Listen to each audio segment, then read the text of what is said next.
Hi, my name is Bryce Bower, and in the middle of April, I was over in Ukraine for 10 days.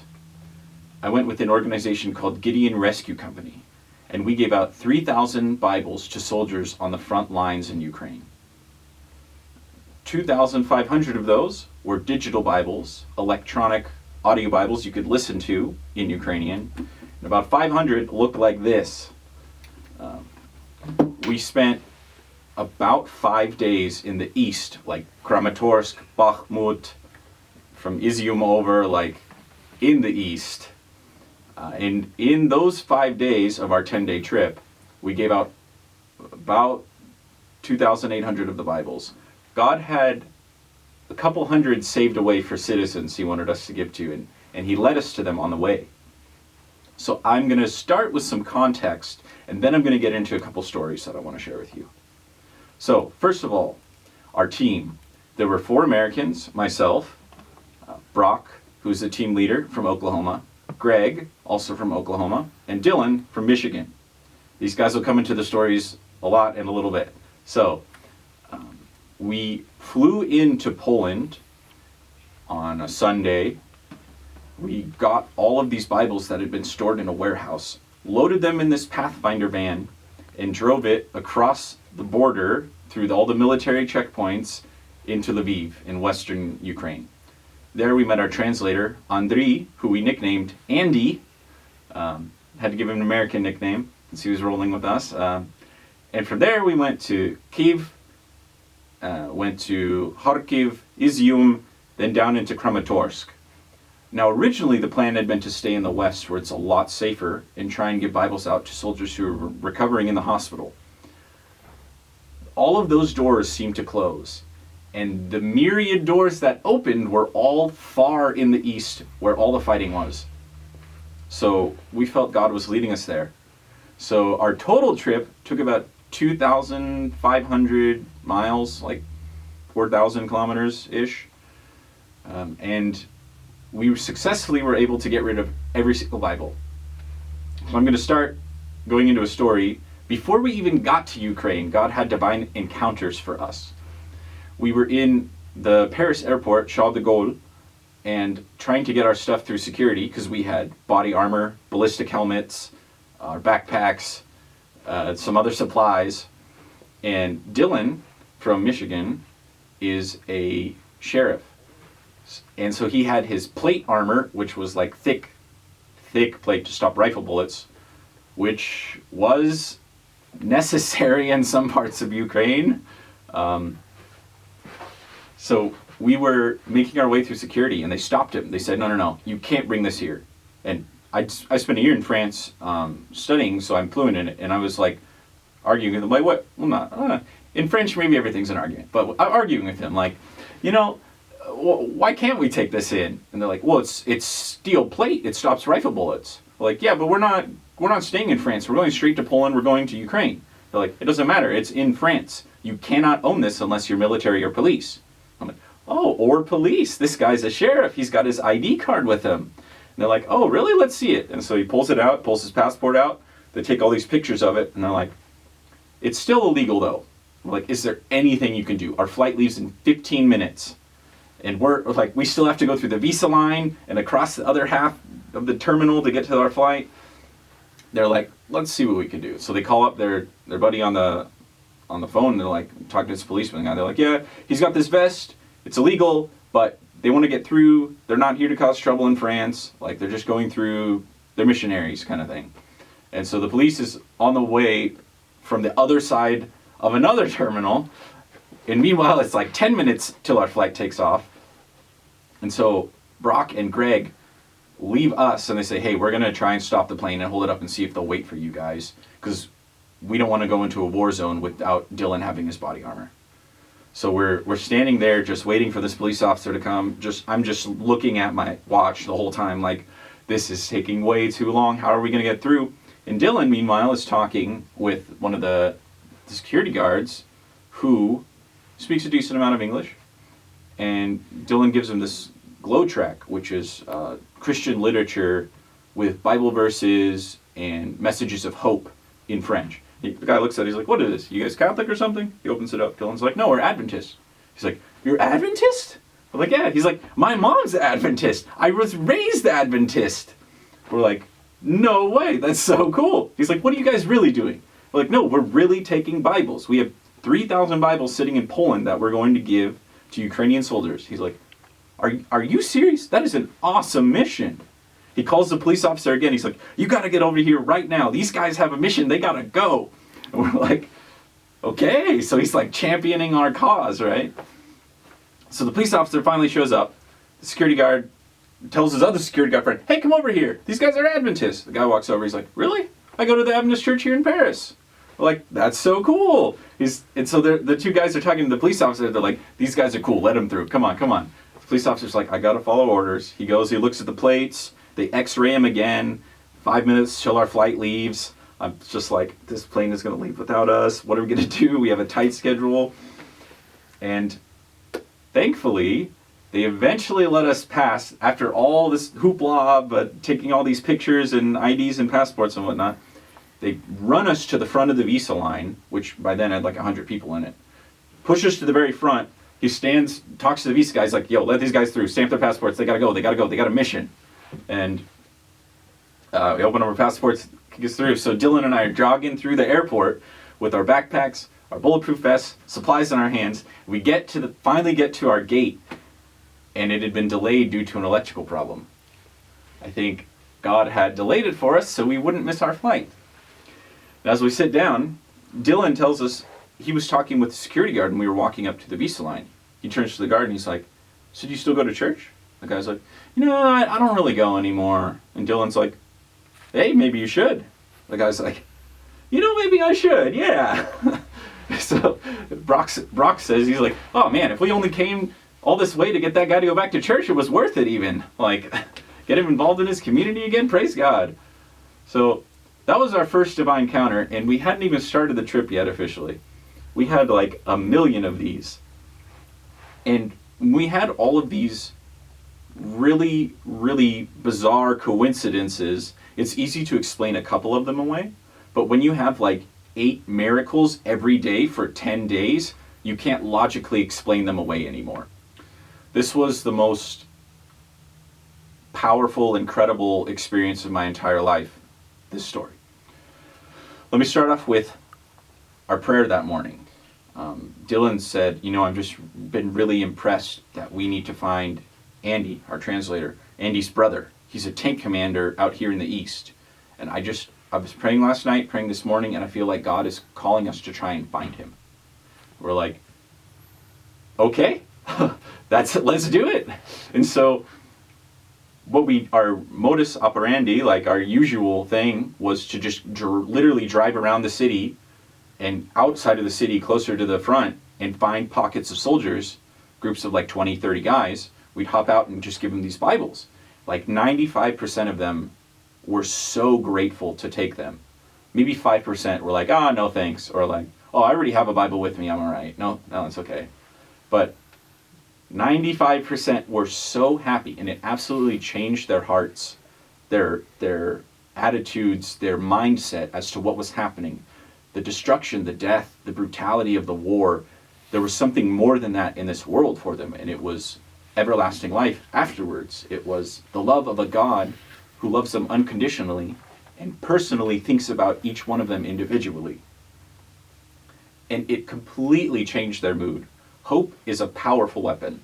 So to continue with the story, we're driving through the Ukrainian countryside, and we were close to the fighting already. We were about 10, 15 miles from the front line. You could hear the artillery shells exploding around us. Boom, boom, boom, boom, boom.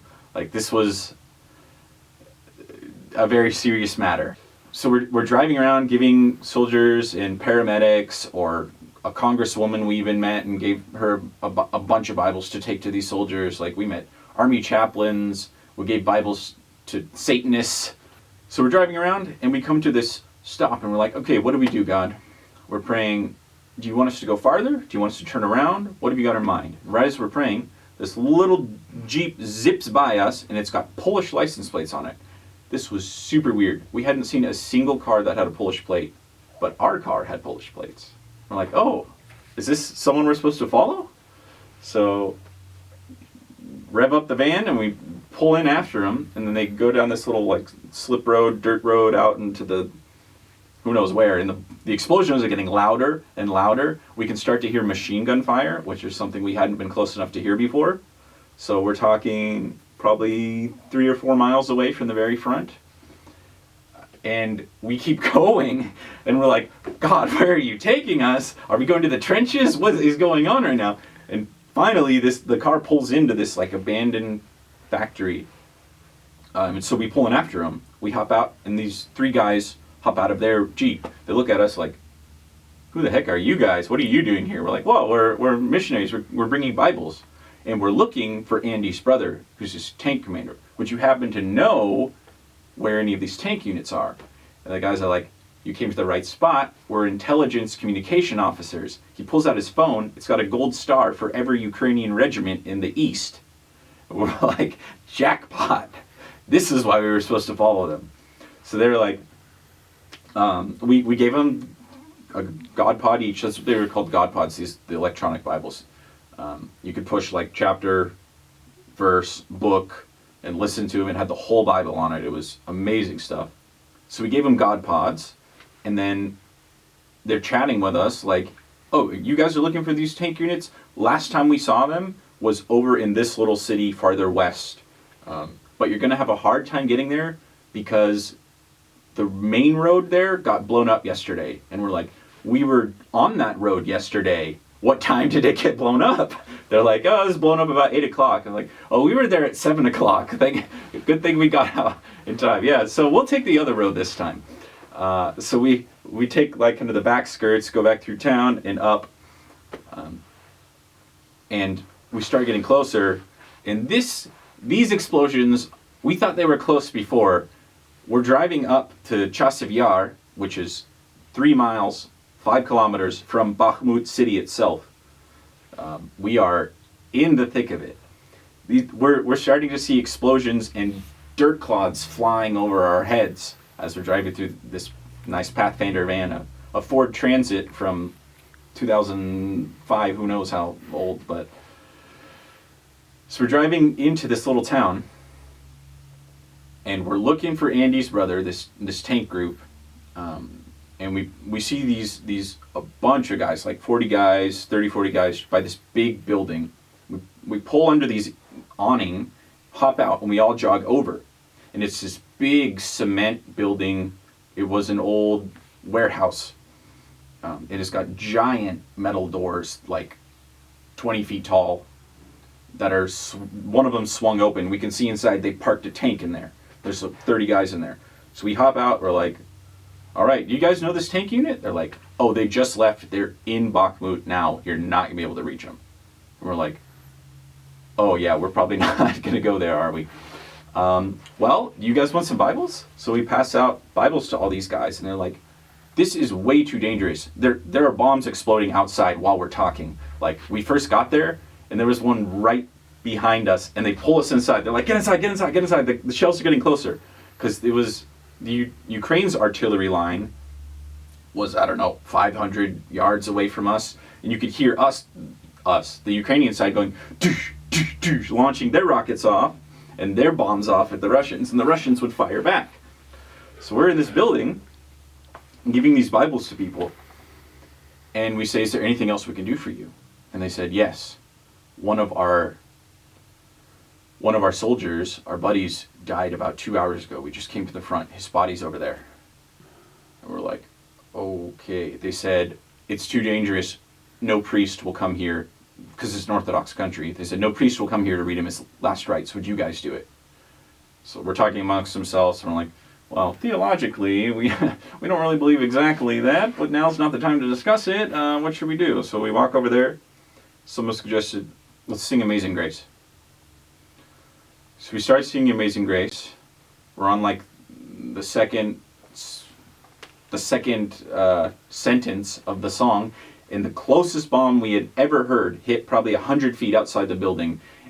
Just this thundering, deafening boom shakes everything inside, and we're still singing.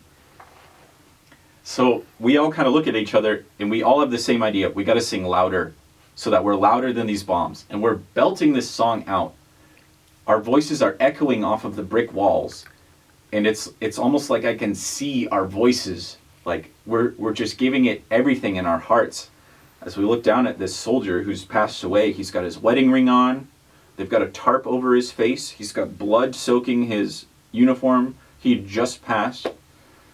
Oh, I can't tell the story without getting goosebumps. And we're there singing Amazing Grace. And his unit's watching us. His two best friends are standing next to us. They're like, his name's Dennis. Please would you have a prayer for him? And so we prayed for his family. We prayed for his friends, his unit. So we finished praying, singing. Some guys asked us to pray with them during the time we were there. We gave them all our medical supplies that we'd been carrying the whole week. God had closed doors on us. We'd try to give the supplies away before, and they'd be like, no, save it for someone else. Save it for someone else. And we were like, well, who are we saving this for? And God's like, I've got a group in mind. So as we're leaving, we get back in the van, and bombs are still falling around us. We can hear the machine gun fire, the tick, tick, tick, tick, tick, tick, tick, tick, tick, tick. And we're like, we should probably leave pretty soon. And Dylan runs back in because he's got the stack of drawings that kids at his local school had drawn for the soldiers that say, Jesus loves you, and it's all colored in these nice pictures. And he goes and he hands one out to every guy. And on the last one he hands it out to, the guy grabs it and he gives him this hug. He says, I have 5 kids. I don't know if I'm ever going to see them again. Thank you so much for this. And Dylan's like, oh man, that's heavy. Because Dylan's got kids of his own. Brock's got a wife and kids of his own. And Greg has kids and wife of his own. So these guys were risking a lot more than me. A lot more than just their lives, but the fact that they were fathers and husbands to these people. So we're finally leaving. And they say, you cannot go any closer. There will not be any soldiers in any position to talk to you right now. It's nothing but fighting. So we're like, okay, fine. We'll go back to town. So we're driving back to town. And there is a fork in the road. We're supposed to go to the right, which goes up on this hill and around. But we saw this tank to the left. And we're like, man, our mission today was still looking for tanks. Even though we went as far as we were going to go, we're still going to stick to the mission. And I was thinking, can't we just go home, please? We're out of the thick of it. I just want to go back to where there's not bombs so close. And but I wasn't team leader, and I wasn't going to say anything. I'm just like, all right, the Holy Spirit's giving us a delay. Maybe it's for a reason. So we pull over, get out of our van, and the tank's empty. So we look across, and there's these 2 little houses. So we walk up to them. 4 guys there. We give them Bibles. This guy pops his head out. Hey, what are you guys doing? And our translator's like, oh, we're giving out Bibles. He's like, I've got 30 men stationed here. Can you give me 30 Bibles? We're like, sure. So we're walking up towards him. And then on the hill above us, we hear like, doo, doo, doo, doo, doo, doo, doo. These 4, 5, 6, I don't know how many it was. A lot of bombs hit in rapid succession. The guy pulls us in. He's like, get in, get in, get in. Those are the worst ones. Those are the anti-personnel. They shoot out giant chunks of metal at hundreds of miles an hour. Like, that is the worst. That gets the soldiers the worst. Get in the house. Get in the house. So we run in, and we're like, those bombs just hit up on the road we were supposed to be on. If we hadn't stopped here at the fork and gone to the left, that on the right side going up above, that's where those bombs hit, right on that road. It would have torn our van and us to shreds. So God giving us this mission protected us. We gave him 30 Bibles. He wanted us to pray with him. His hands were still shaking. He'd been bombed all day. We gave him some food and gave him like a physical Bible that he could hang on to. And we took off back to town. And I turned to Brock, look at my watch, I'm like, it's only 2 p.m. and it's already the craziest day of my life. Like, we still have so much more left today. He's like, yep. So we went to the gas station in Kostiantynivka, which is really close to Bakhmut. It's like the staging area for soldiers who are going right out to the front line or coming right back from it. And there's this gas station there that people like to congregate. You grab some snacks and some water and whatever. So we go there, and each time we went, we'd get like 40, 50, 30, 60 soldiers. And so we'd go there like a couple times throughout the week. So one time we'd gone inside, we passed out about 30 Bibles to all these soldiers who were like, oh, this is so great. Some of them take it out immediately and start listening. You can see them smiling like, whoa, this is my favorite verse kind of thing. Like, they're so stoked to be able to listen to the Bible like that. And we walk outside, and there's one guy standing by himself, smoking, looking all cool, just kind of over everything. We walk up to him, we're like, hey, you want this Bible? This electronic Bible. He's like, oh, I don't need it. I'm a Satanist in Ukrainian.